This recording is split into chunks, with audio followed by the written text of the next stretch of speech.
Hi, welcome back for another 6 Caillou challenge called Greedy Seller's Quotes.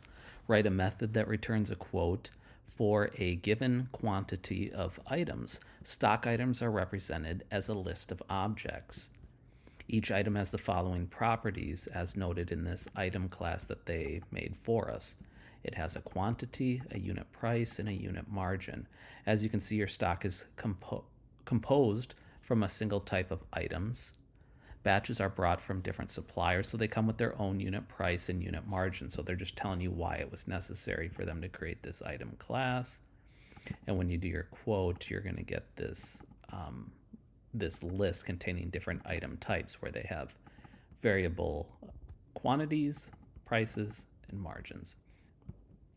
However, your boss is rather greedy, so the best quote is one that maximizes your margin. Note that calls to get quote method should not modify stock passed into the quoter constructor.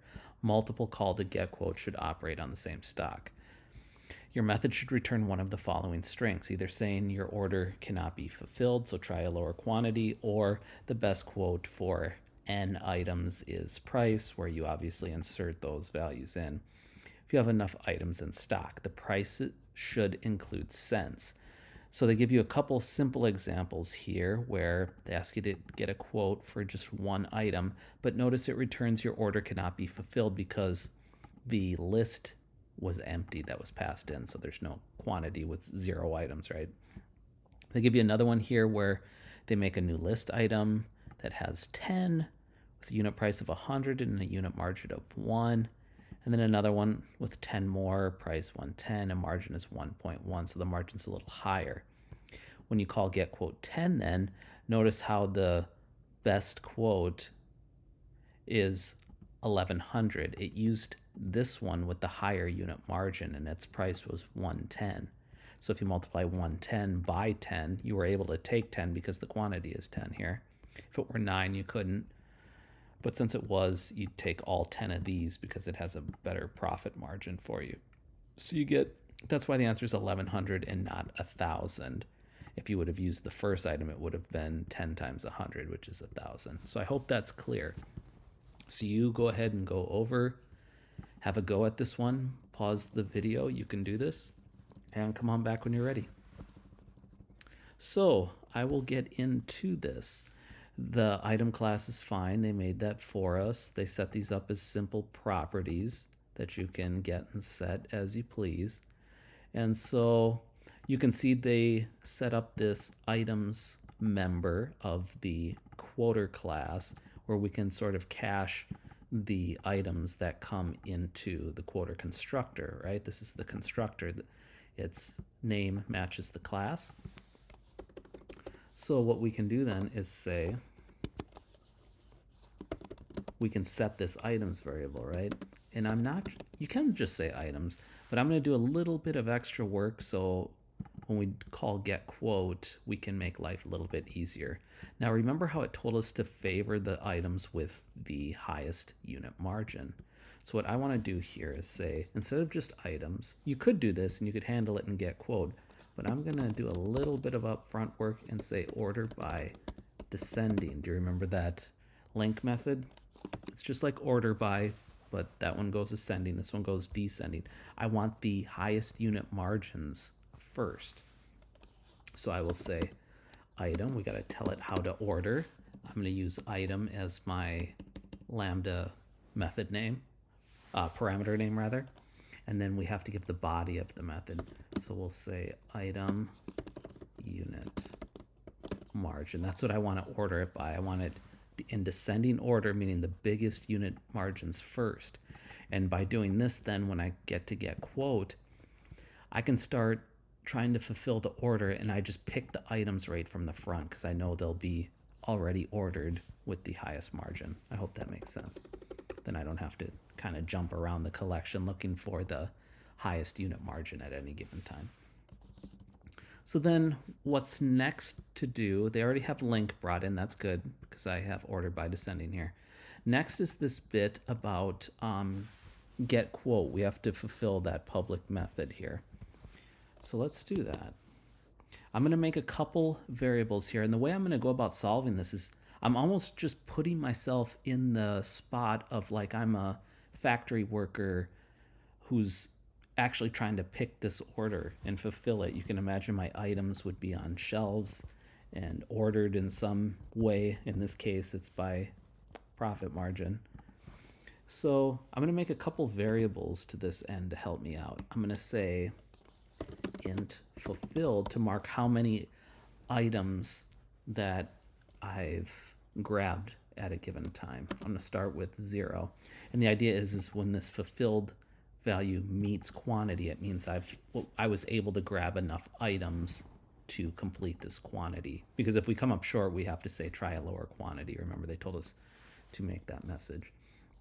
And then I'm also going to make another int variable. Remember, you can keep them on the same line and just separate with a comma if they're of the same type. I'm going to set that to 0 because I'm going to start at the front of our items collection here and work through from the front since I'm prioritizing the unit margin. Good. And then we're also going to keep a running total of the cost. So let me say decimal. I'm using decimal because that's the type they use for these prices here. And I'll just call it cost. And I'm going to initialize that to 0 as well. Okay. And then the idea here is that I'll sort of step through the collection, grabbing the best items for our business first. And when I can complete the order, then I'll do so successfully. So I can say, let's use a while loop. While fulfilled is less than quantity. We're trying to get quantity items, right? And I'm going to add another little condition in there too, you'll see. In fact, let's do that now. Let's say, because we're going to step through the items collection, so I want to say and index is less than items.count, right? Because we're going to increment this index each time through the loop, and I want to make sure I don't go outside the bounds of the collection size, the item size there. That's the idea here. Good. So now let's grab the first item given our index. So we can do that by saying item, I'll just call it item, lowercase I, and we can say items at index, and then I'm just going to get a little fancy. I'm going to use the postfix operator here, which means increment index after you evaluate this whole statement. It's the same as if I did this and then this, or this. Those are all equivalent. It's just a nice little shorthand. So if it's scary, you can write it out the other way. But yeah, that's kind of nice. It says, yeah, bump it up after you've already evaluated this term. We want to make sure item gets the first item and not the second item. Okay, so we got our first item, and then we'll make another little temporary variable here. Every time we grab an item, this variable will be created new. And that's good because it's going to change each round as we take as many items as we can.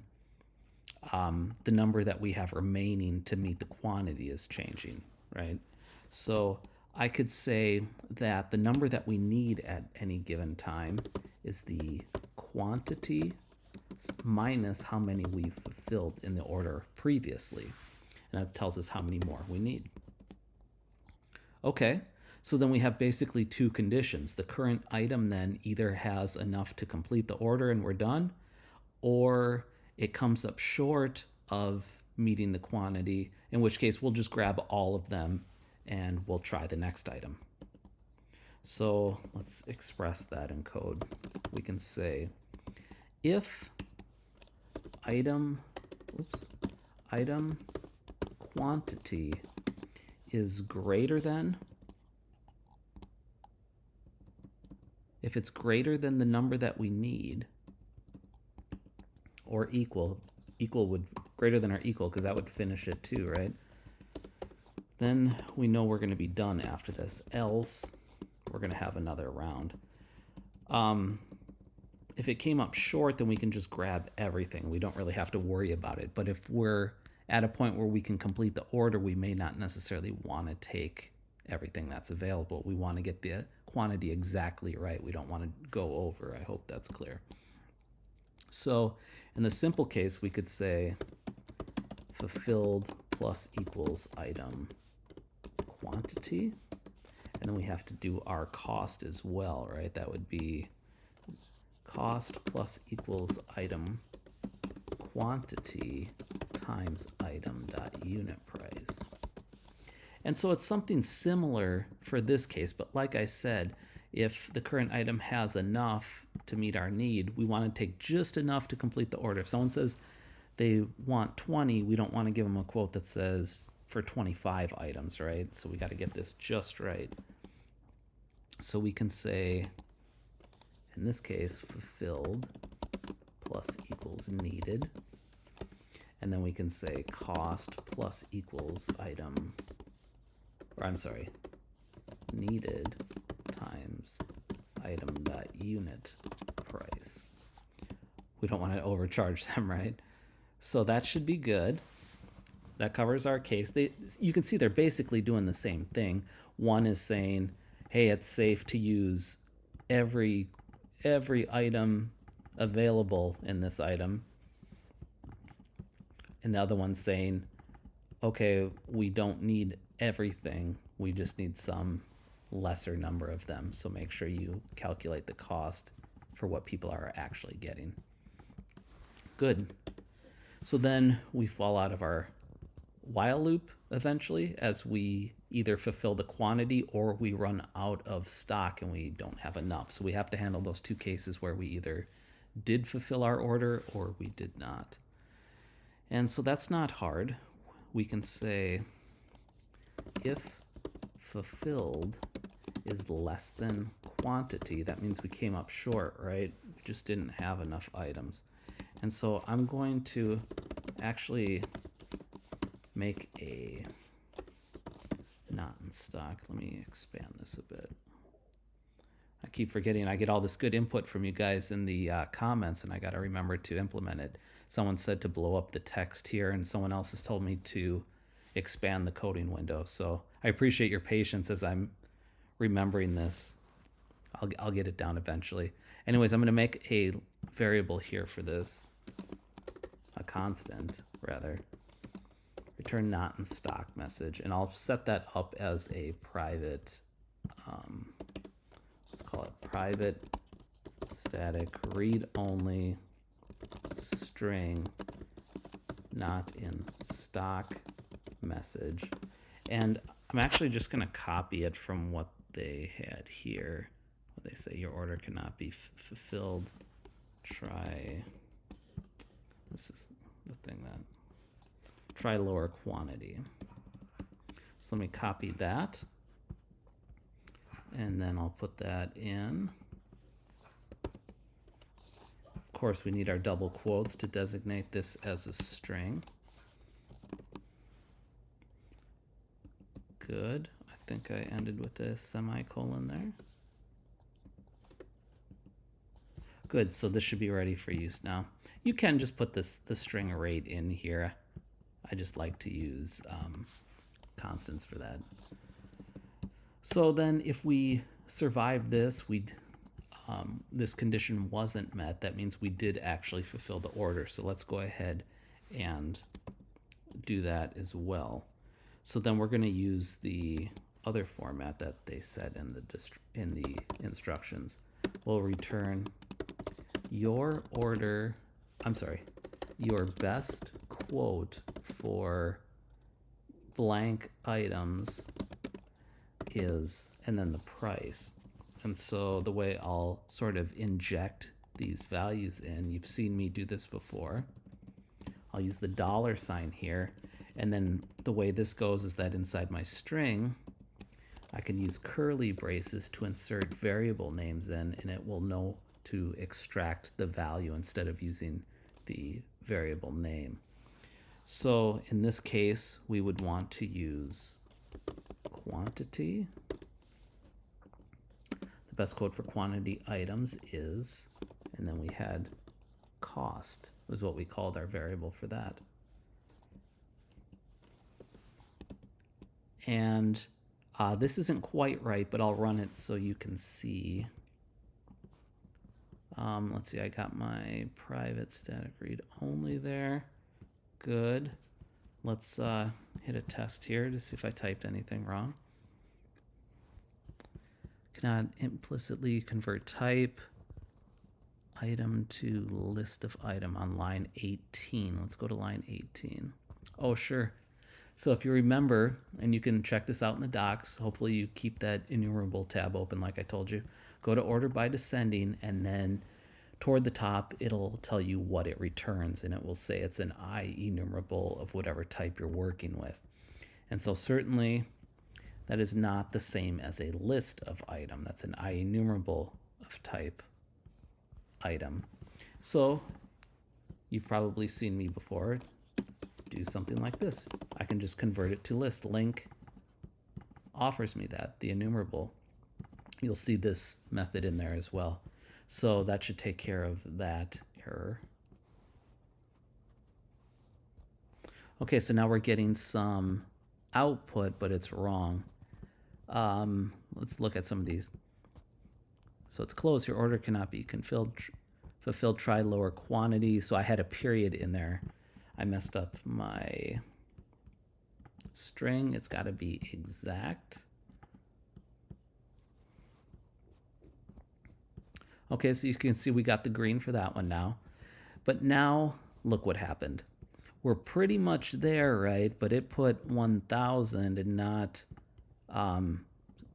like a monetary figure that we're used to to 2 decimal places with American currency. So how do we do that? Well, normally I kind of show you the Microsoft doc pages, but I wanted to do something different here so you know that it's perfectly fine to do this. Go on to Stack Overflow, or just even into your search browser, your search engine, of choice, and type in something like C#, how to make a decimal to 2 decimal places. That's what I typed in, and it landed me right on this page. And then usually the top answer is the best. Not always. Sometimes you'll scroll through and look for more. But look at this one, made it pretty easy, right? You'll see that when you have a decimal variable like we're working with our cost variable, you can call toString, and if you pass it this 0.00, it'll format the way we want it to. So let's try something like that. Let's try converting it to a string. Where was that? Here we go, cost. So instead of just cost, let's say cost toString and do it just like they did, 0, 0. See if that changes anything. Oh, doesn't that look nice? Doesn't that look nice? Lots of green there. Oh yeah. So yeah, this is not cheating, okay? This is being resourceful. You didn't copy the answer to the problem or anything. You looked up how to overcome an obstacle. You were getting a number without the decimal places, the precision that you wanted. And so you just searched it in. Everybody does this. They do this all the time in the real world.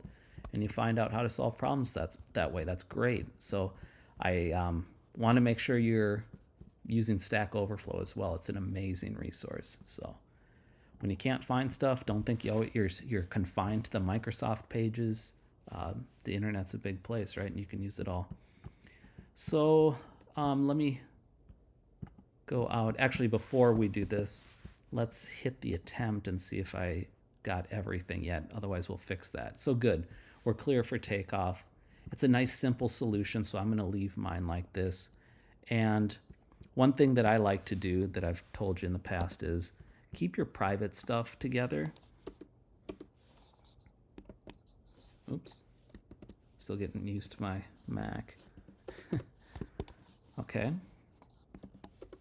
And then group your public stuff together. And I like to do the public first for people who are looking at my class. They don't have to sift through a bunch of my private scratch work, right? They can see the stuff that's relevant to them right up front. My OCD there will line that up. So yeah, you got your public stuff there. Let's see if I can expand this a little bit for you. We'll go over it quick. They made the item class for us. Nice data class, you could call it, that contains how many you have of that item, its unit price and margin. We were ordered by our greedy boss to favor, whenever we have to fulfill a quote, take the most profitable items first, sell those first to maximize our profit. So we ordered by descending based on the unit margin field. That was our field for ordering the items. And then with get quote, we just fulfilled it like you would if you were working in a factory. You know, you set up these things. We're sort of keeping track of how many we fulfilled.